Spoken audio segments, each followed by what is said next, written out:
There's a real fear, concern right now after this rare, deadly hantavirus spread on a cruise ship. And now health officials in our region are tracking 3 people with connections to that ship. People in both Maryland and Virginia are being monitored for symptoms. Megan McGrath is outside the Health and Human Services building in Southwest D.C. this morning. And Megan, what do we know about these patients? Well, as you mentioned, there are 3 people in our area that are being kept under tabs. They're monitoring them. They have potentially been exposed to the virus. But the good news here is that we're told that they are not experiencing symptoms. However, they're going to continue to track them, to monitor them for 42 days, which is the incubation period. But we are learning more about those folks. And there are just a lot of questions about who was exposed.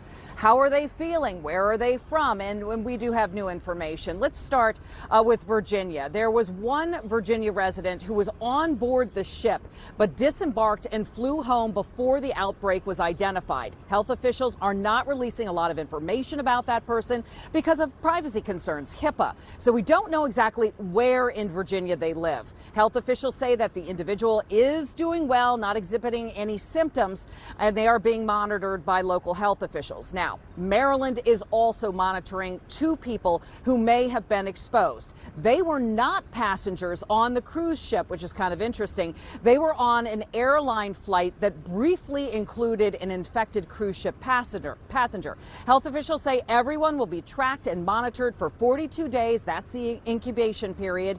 And here in the U.S., after they are initially assessed, those folks, if they choose, they can actually isolate at home. Well, they're not going back to their normal lives. They're still going to be tracked for 42 days. The state and local health departments will do the monitoring. There's certainly going to be this continual contact tracing and surveillance of the symptoms.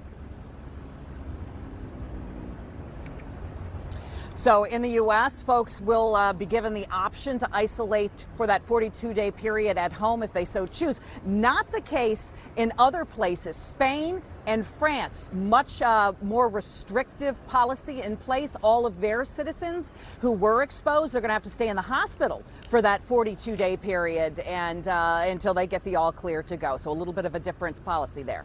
Back to you. Yeah, Megan, real quick before we let you go, what's the latest on this hantavirus outbreak in terms of, is this something we've seen before here in the U.S.?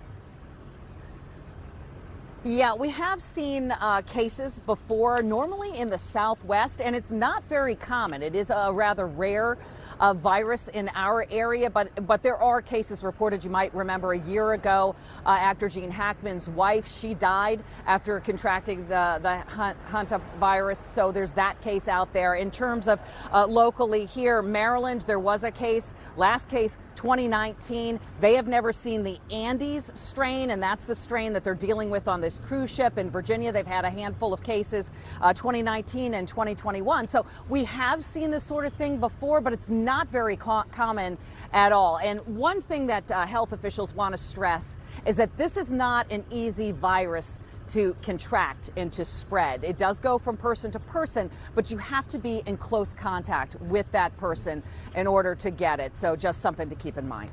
Okay, Megan McGrath, live for us this morning. Megan, thank you.